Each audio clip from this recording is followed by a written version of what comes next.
Bonsoir à tous et bienvenue dans Caféine, votre concentré d'énergie, de culture, mais tout de suite d'Actu Geek.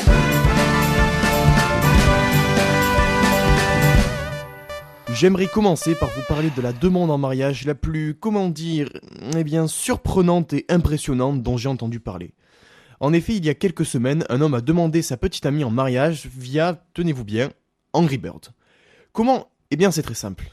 Le jeune homme a contacté Rovio, le studio qui édite ce jeu, en leur expliquant que lui et sa dulcinée sont tous les deux fans de leur jeu, et leur expliquant son projet. Ainsi, l'équipe de Rovio a créé un niveau spécialement pour l'occasion, à la fin duquel s'affiche la demande en mariage. Il ne restait plus qu'au prétendant de faire jouer sa bien-aimée au restaurant, puis de poser un genou à terre, afin de demander sa main, une fois qu'elle avait réalisé ce qui était écrit à l'écran. À côté de ça, il faut avouer que les petits nuages de fumée dans le ciel font pâle figure. Star Wars 7 sera tourné en Angleterre. En effet, un message sur le site officiel de la saga a dévoilé cette information, qui n'est pas tellement une surprise puisque nombre de scènes des précédents opus y ont été tournées.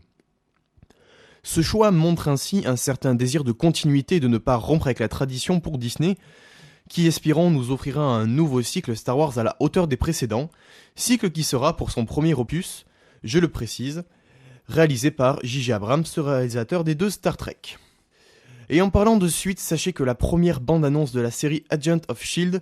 a été récemment dévoilée sur internet. Cette série, qui sera diffusée sur la chaîne ABC, suit les aventures d'agents du S.H.I.E.L.D. à la suite des événements de The Avengers, super production de l'univers Marvel. Toujours dans le domaine du cinéma, sachez que, selon certaines rumeurs, le prochain film Iron Man pourrait voir le jour sans Robert Downey Jr., jusque-là interprète de l'homme à l'armure dans 3 adaptations du comics, dont le 3e opus est sorti récemment et qui se trouve, soit dit en passant, être très réussi. Mais un tel changement pourrait froisser un certain nombre de personnes, Downey Jr. étant pour beaucoup de spectateurs, et même aux yeux de Stan Lee lui-même, qui n'est autre que le créateur d'un bon nombre de héros Marvel, l'incarnation parfaite du playboy milliardaire. Mais ce cher Robert commencerait apparemment à se trouver un peu vieux pour le rôle, car il ne faut pas oublier que ce dernier fêtera ses 50 ans en 2015. De plus, le changement d'acteur n'est pas chose très rare chez Marvel. Je pourrais citer le passage d'Edward Norton à Mark Ruffalo dans le corps de Hulk, ou bien de Terrence Howard à Don Cheadle pour incarner l'acolyte d'Iron Man. Enfin bref, Robert Downey Jr. risque de faire monter les enchères si la production le veut absolument pour le 4e opus. La Xbox 720 ou la Xbox 3 ne semblent plus être les noms que portera la prochaine Xbox. En effet, son nom pourrait être, et ce de façon de plus en plus certaine, Xbox Infinity. Ce nom a déjà été évoqué par une fuite chez Sega, ainsi que par le logo publié par des employés de Microsoft sur internet. Cette information sera sûrement confirmée ou non lors du prochain E3, grand salon des loisirs vidéoludiques. Parlons maintenant de Notifon. Derrière ce nom qui n'est pas, sans rappeler le nom d'une marque d'appareil auditif, se cache en fait un ingénieux petit boîtier qui transforme n'importe quoi en objet notifiant, c'est-à-dire capable de vous envoyer des notifications sur votre téléphone ou compte Twitter. Les applications concrètes sont relativement infinies. Une vidéo de présentation en présente quelques-unes. Par exemple, en posant un boîtier notifiant sur votre boîte aux lettres, ce dernier vous prévient dès que quelqu'un y dépose du courrier. Ou bien en le posant sur une porte, le boîtier vous prévient dès que quelqu'un est entré chez vous. Ainsi, vous pouvez être prévenu de toutes sortes de choses qui se passent, la seule limite étant celle de votre imagination. Consacrons maintenant la suite de cette chronique aux smartphones qui occupent mine de rien et de façon récurrente une place assez importante dans l'actualité. Ainsi, le constructeur chinois Xiaomi pourrait présenter prochainement un nouveau smartphone affichant un rapport caractéristique-prix assez impressionnant. Le Xiaomi Red Rise pourrait donc posséder un écran double cœur 1,2 GHz épaulé par 1 Go de RAM, derrière un écran HD de 4,7 pouces, le tout pour 100 €, ce qui semble tout à fait intéressant comme prix. Ensuite, des photos du Galaxy S4 mini tournent actuellement sur internet. Ce smartphone sera donc une version plus petite et moins puissante du Galaxy S4, fleuron du constructeur coréen, mais qui disposera tout de même d'un processeur double cœur 1,6 GHz sous un écran de 4,3 pouces. Bref, mini, mais pas trop quand même. Sony vient de dévoiler le Xperia ZR, petit frère du Xperia Z, fierté du constructeur japonais. Ainsi, le ZR dispose d'un écran HD de 4,6 pouces, d'un processeur quadruple cœur cadencé à 1,5 GHz, de 2 Go de RAM et d'un capteur photo de 13 mégapixels, le tout waterproof. Et pour finir, parlons d'un fabricant encore peu connu mais qui tend à se faire connaître, j'ai nommé le français Wiko. Ainsi, le constructeur annonce 2 nouveaux smartphones, les Wiko Think 5 et Darkside. Le Think 5 adopte un format 5 pouces et dispose d'un processeur quadruple cœur à 1 GHz, d'1 Go de RAM et d'un écran HD, le tout disponible au prix de 200€ d'ici fin mai. De son côté, le Darkside est un phablette, c'est-à-dire mi-téléphone, mi-tablette, de 5,7 pouces, faisant tourner un processeur Cortex A7 quadruple cœur à 1,2 GHz, épaulé de 1 Go de RAM et dispose d'un écran HD et d'un capteur photo de 13 mégapixels. Le Darkside vise donc le haut de gamme avec un prix qui, espérons-le, sera aussi attractif que le Think 5. Les Actu Geeks, c'est tout pour aujourd'hui, tout de suite, le chiffre de la semaine. 100 000, c'est le nombre de fois qu'a été téléchargé le plan du Liberator depuis sa mise en ligne par son créateur, Cody Wilson. Pour rappel, Pierre-Emmanuel vous avait parlé la semaine dernière d'une arme baptisée Liberator, qui avait la particularité d'être en plastique ABS, mais surtout d'avoir été fabriquée par une imprimante 3D. L'arme semblant être fonctionnelle, quiconque possède une imprimante 3D à disposition peut donc s'imprimer une arme à feu. Bien que Cody Wilson avait intégré à son arme une large pièce métallique afin de la rendre indétectable, tous ne sont pas obligés d'en faire de même. Au vu de ce nombre de téléchargements pour le moins impressionnant si ce n'est effrayant, le gouvernement américain a adressé une lettre à M. Wilson lui indiquant que la mise en ligne des plans du Liberator constituait une violation de l'ITAR, texte régulateur du commerce d'armes dans le monde. Ainsi, les plans ont été retirés du site sur lequel ils étaient disponibles, mais leur auteur n'a pas manqué de préciser qu'ils étaient toujours disponibles en téléchargement sur torrent. Cet exemple montre à quel point une imprimante 3D pourrait profondément bouleverser les moyens d'accès à certaines choses illégales, mais que chacun pourrait imprimer directement de chez lui. Le chiffre de la semaine, c'est tout pour aujourd'hui. Tout de suite, l'affaire de la semaine avec Pierre-Emmanuel.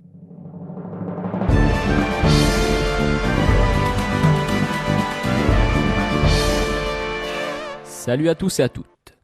Aujourd'hui, l'actualité juridique Internet est assez chargée, avec ce qui paraît être un remaniement des lois sur le numérique en France. Et vous l'aurez probablement suivi dans l'actualité sous le nom du rapport Lescure. Je m'explique. Tout d'abord, une nouvelle d'importance, la Hadopi, un organisme reconnu par tous comme peu efficace et source de gaspillage de fonds, va être intégrée au CSA, organisme qui n'est pas pourtant réputé pour sa clémence, et perdra son statut d'autorité administrative indépendante. La riposte graduée ne sera pas supprimée, mais les amendes seront revues à la baisse, environ 60€. Et il n'est plus envisagé de suspendre la connexion Internet des contrevenants. Alléluia. De plus, les nouvelles mesures prises auront pour principal objectif de punir avant tout ceux qui partagent du contenu dans un but lucratif et qui pourront être accusés de contrefaçon, et non ceux qui le font dans le simple but de partager avec des amis par exemple. Utilisateurs du torrent, vous pourrez donc souffler. Autre changement marquant, les règles de l'exception culturelle française vont être modifiées, notamment au niveau de la chronologie immédiate. Vous le savez peut-être, si c'est pas le cas, voilà, cette loi voulait qu'il se déroule une certaine période entre la sortie en salle d'un film jusqu'à sa parution en DVD, puis jusqu'à sa diffusion télévisée. A priori, ce laps de temps serait réduit à seulement 3 mois pour ceux qui auraient pris part à sa création. Nous verrons donc peut-être des films financés par Apple ou Google, qui sait. Et enfin, une nouvelle qui va faire du bruit, souffler dans la peau à troll, car il pourrait bientôt se mettre en place une taxe sur le high-tech, touchant donc principalement les smartphones et les tablettes. Ça, c'est à suivre de près pour tous les geeks français. Enfin, sachez que le rapport du ministère de la Culture préconise de, je cite, de faire du numérique le premier mode de consommation des biens culturels. Super. On se retrouve tout à l'heure dans le dossier informatique. Merci Pierre-Emmanuel, on retrouve tout de suite Timothée pour la critique musicale de la semaine.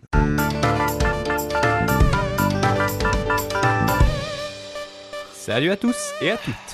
Cette semaine je vous parlerai, et vous ferai écouter surtout, de la musique traditionnelle, centrée surtout autour du violon. Mais pas seulement de la musique quercinoise, non, d'origine nettement plus variée.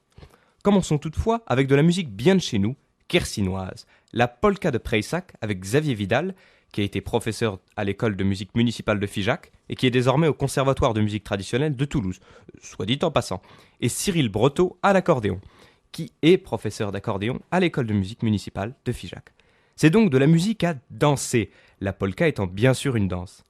La polka de Preisac, donc.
Présence Figeac, 97.7.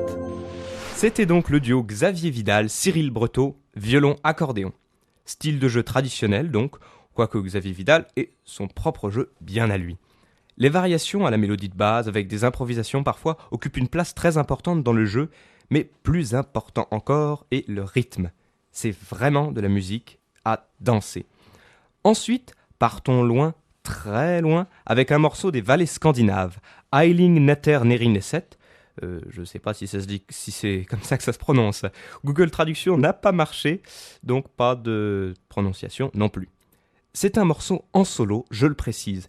J'expliquerai après l'écoute comment un tel résultat est obtenu.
La percussion est obtenue en tapant du pied, le pied étant le meilleur soutien du violoniste trad en solo. Vous aurez remarqué que plusieurs cordes sonnent en même temps.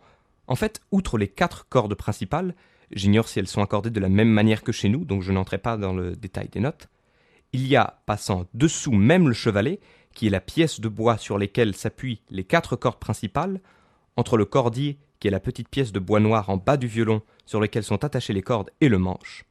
Passant donc en dessous du chevalet sont des cordes dites sympathiques, qui vont entrer en résonance lorsque l'instrumentiste joue l'une des 4 cordes principales. Ces cordes sympathiques s'accordent elles aussi. C'est pourquoi la volute, ou la tête, des violons scandinaves est nettement plus grande que pour les violons normaux. C'est parce qu'en plus des 4 de base, il y a toutes les cordes sympathiques qui y sont tendues. Ces explications paraissent peut-être un peu compliquées, eh bien je vous informe que notre page Facebook devrait bientôt être opérationnelle et je vous invite donc à y aller jeter un coup d'œil. Vous y trouverez les archives des émissions Caféine classées par ordre chronologique ainsi que quelques documents complémentaires. Je tâcherai de vous mettre quelques documents légendés et explications sur le violon. Le nom de notre profil est Caféine Figeac. N'hésitez pas à poster des commentaires, que ce soit des critiques, des suggestions et que sais-je encore. N'hésitez surtout pas. Mais repassons à l'écoute avec un morceau folk nous venant des États-Unis, le blues du train perdu, super musique très typée de la musique country, le genre old time.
J'espère que ça vous aura plu. De mon côté, j'adore ce genre de musique.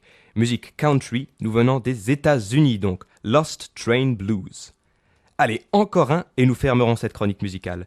Une musique de Hongrie cette fois. Chant et violon principalement. Zengó, qui signifie résonante en français, selon Google Trad. Bonne écoute!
présence avance.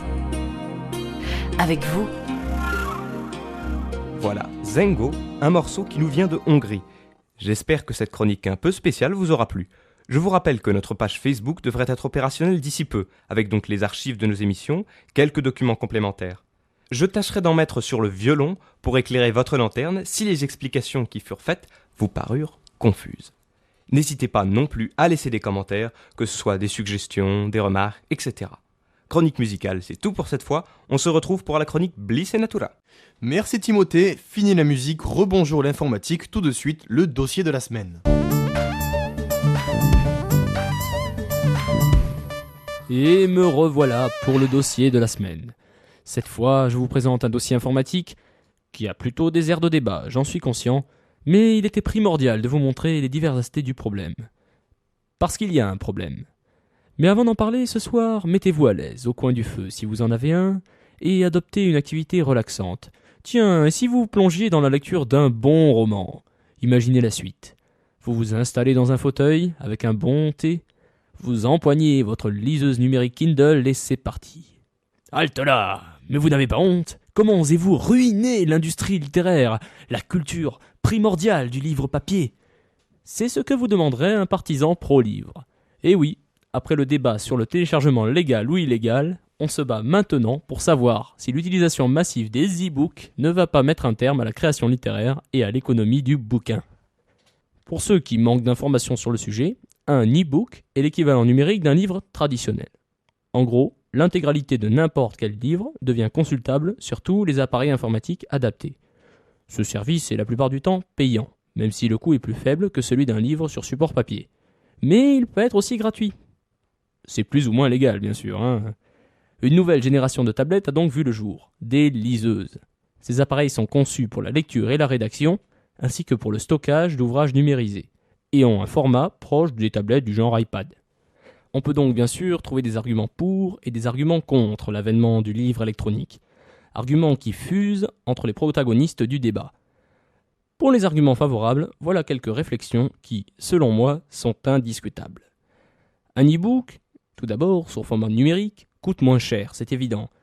Souvent la moitié ou même beaucoup moins que le prix de l'ouvrage papier, tout simplement parce que sa conception ne consomme pas de ressources naturelles et ne demande rien sinon un ordinateur et un peu d'électricité. A l'inverse, un livre papier coûte cher à éditer, et les profits sont plutôt limités en cas d'invendu. Autant de problèmes qui s'atténuent avec la modernisation. De plus, pour les mêmes raisons que celles avancées précédemment, l'impact sur l'environnement lié à la création d'un livre numérique est quasiment nul. Avec un e-book, à moins de casser votre liseuse, aucun risque que le livre se déchire, se détériore et surtout se salisse, ou subisse tous les désagréments qui touchent nos chers bouquins. Alors, sur une liseuse, vous pouvez régler le zoom, la taille des lettres et même parfois la police d'écriture. En fait, tout l'affichage est paramétrable. Pas besoin d'utiliser une loupe ou d'acheter des livres en gros caractères si vous êtes malvoyant par exemple. Et on peut imaginer une foule d'autres fonctions, comme par exemple un suivi possible des futures publications de l'auteur, ou bien des conseils critiques vers d'autres œuvres traitant du même thème.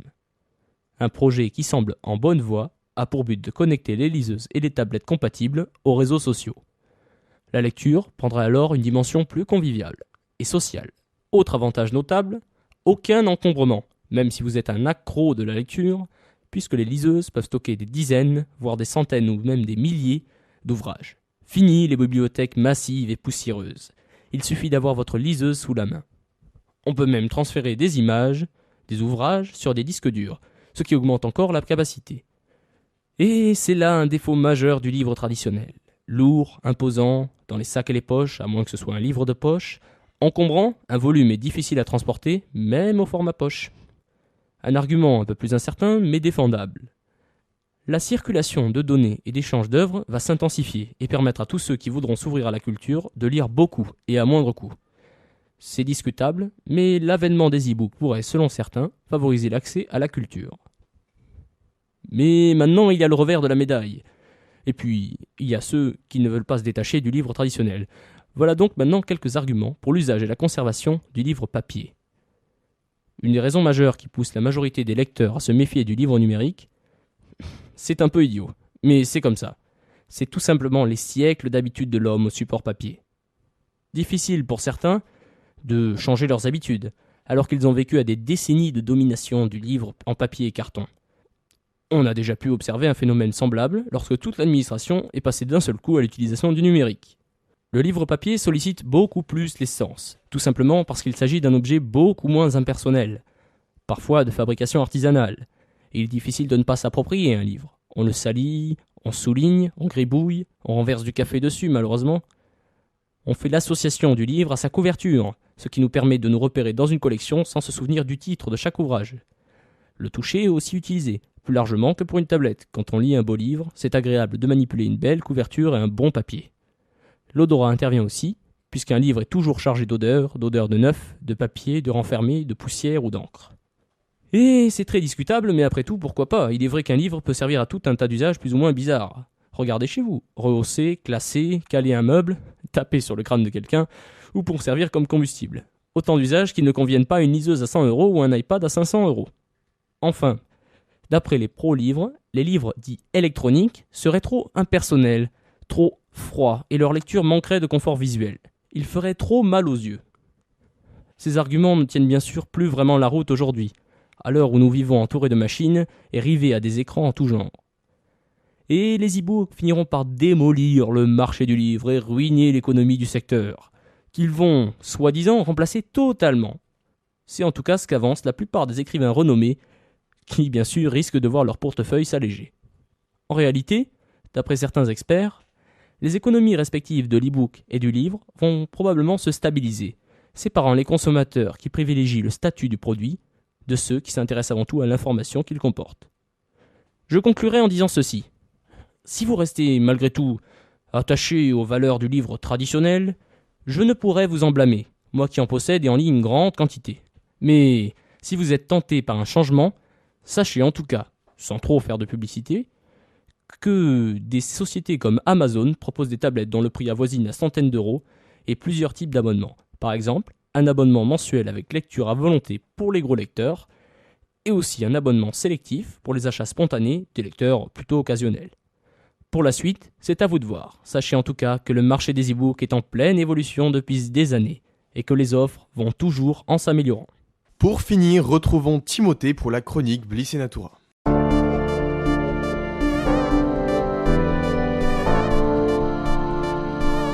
Confiance. Vous écoutez Présence. Re-salut à tous et à toutes. Encore une fois, quelques infos, inquiétantes pour certaines, déroutantes pour d'autres, mais intéressantes dans tous les cas. Pour commencer, les particules issues des moteurs diesel, enfin reconnues comme cancérogènes pour l'homme. À la suite donc d'une réunion d'experts internationaux, le Centre international de recherche sur le cancer, CIRC, qui dépend de l'Organisation mondiale de la santé, a finalement classé les émissions des motorisations diesel comme cancérigènes pour l'homme. Un grand pas en avant pour que cette technologie polluante et coûteuse soit définitivement abandonnée, dit le site Notre Planète. Chouchouté par les pouvoirs publics français depuis des décennies, plébiscité par les automobilistes qui pensent faire des économies et moins polluer, près des 3/4 des voitures particulières neuves sont de type diesel, CCFA.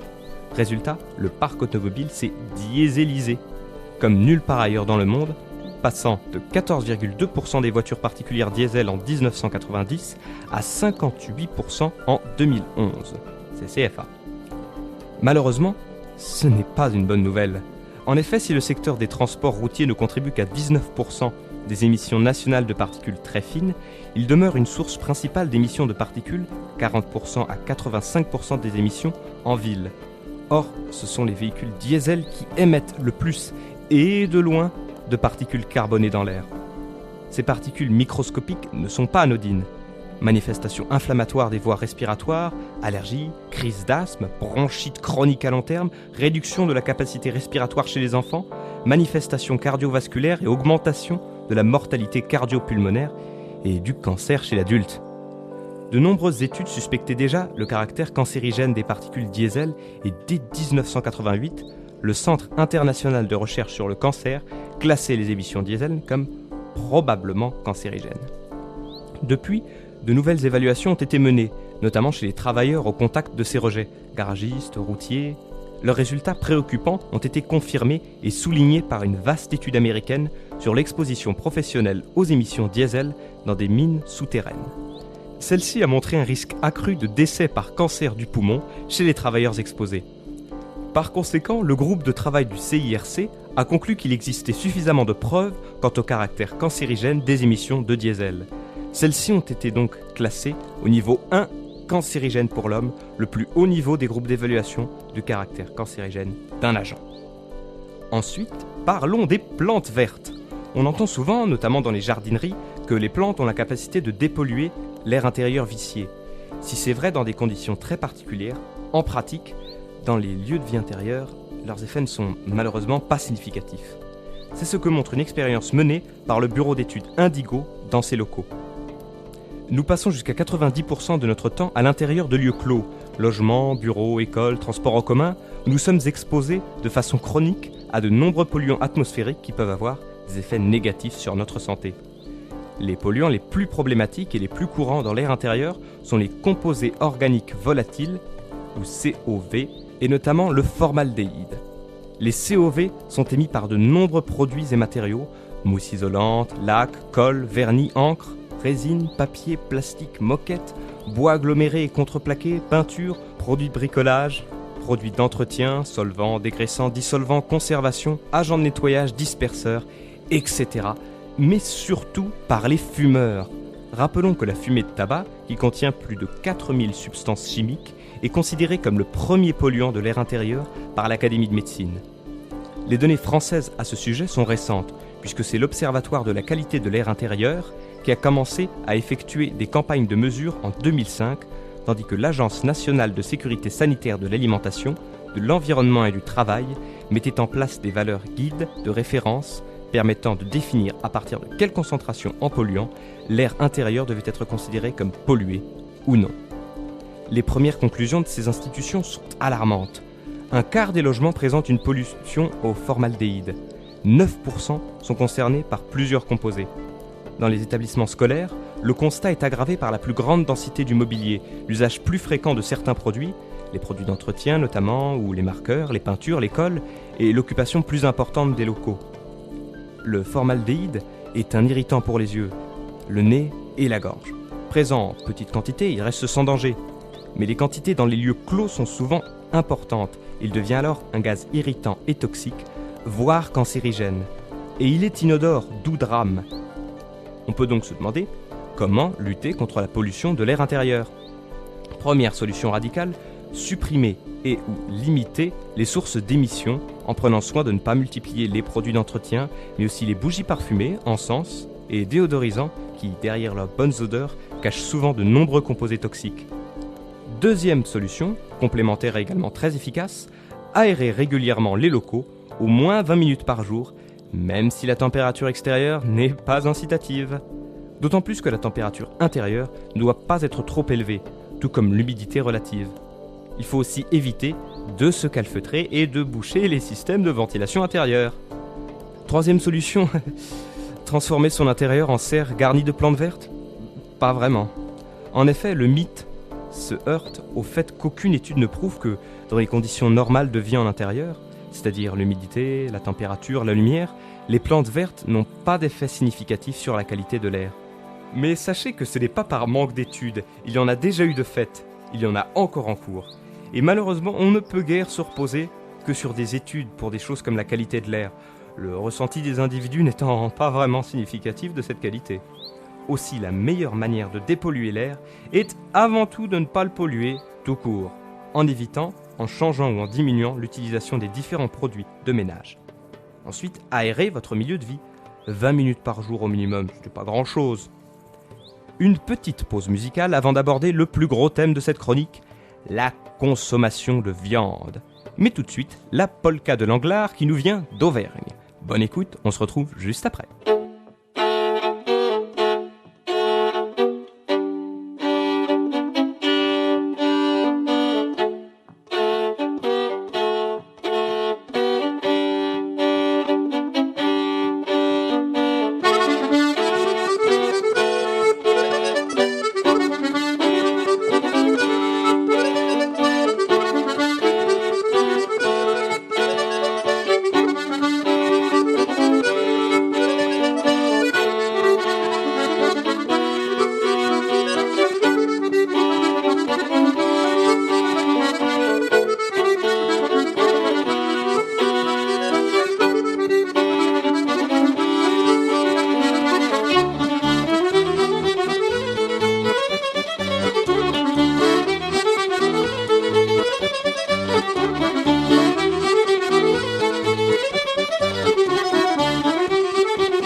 Présence.